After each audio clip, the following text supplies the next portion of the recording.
Anticipation for any new model or variation to come to market. Now, usually Porsche files are satisfied with the product, and sometimes, well, they're flat blown away. Here's Natalie Neff with a look at the new Porsche 911 GT3. Porsche, America's best sports car maker according to AutoWeek readers, has more models available today than ever before. If you count them, from the Boxster to the Cayenne, from all-wheel drive to turbocharged, there's now a dozen models from which to choose. But if you're a purist, you want the fastest naturally aspirated road car going. This car, the Porsche 911 GT3.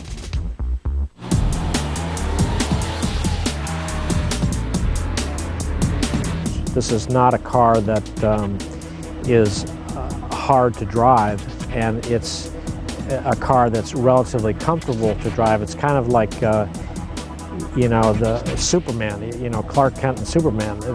It's in its street clothes, it's a wonderful car, yet when it strips into its racing clothes, it's a car that's almost impossible to beat. The GT3, after all, is the car Porsche uses to homologate the engines for the Porsche GT3 Cup Racing program.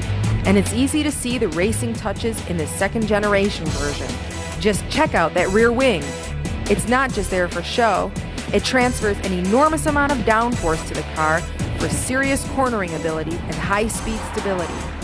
The GT3, in fact, can reach a top speed of 190 miles per hour. And while the 911 GT3 shares most of its body panels with the Carrera 4S, it also sports an aero package developed in part by the racing program. The package includes a lip spoiler in front that directs air away from under the car and toward air vents to help keep the brakes cool, and side sill covers to improve airflow around the rear wheels. But it isn't just about the looks.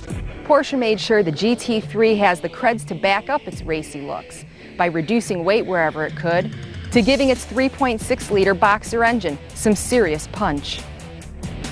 Weighing just 3,043 pounds, the GT3, in fact, has a better power-to-weight ratio than even the 911 Turbo, with each horsepower responsible for moving just 8 pounds of the car.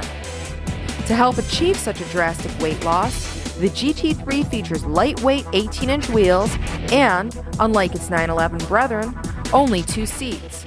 Porsche ripped out the rear ones to eliminate the unwanted ballast.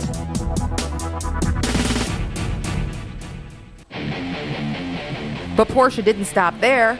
Little escaped the engineers' attention when it came to shaving weight, including the engine. It uses lighter componentry throughout, like shorter piston jackets, specially forged titanium connecting rods, and slightly smaller valves. The valve train alone weighs almost 5 pounds less than in the standard 3.6-liter engine. Still, that doesn't stop the engine from being a powerhouse with a peak 380 horsepower on tap at 7,400 RPM. That's only 35 fewer horses than in the Turbo. And with 284 pound-feet of torque at 5,000 RPM, 80% of which is available at just 2,000 RPM, the GT3 gets off the line in a hurry, reaching 60 miles per hour from a stop in just 4.3 seconds.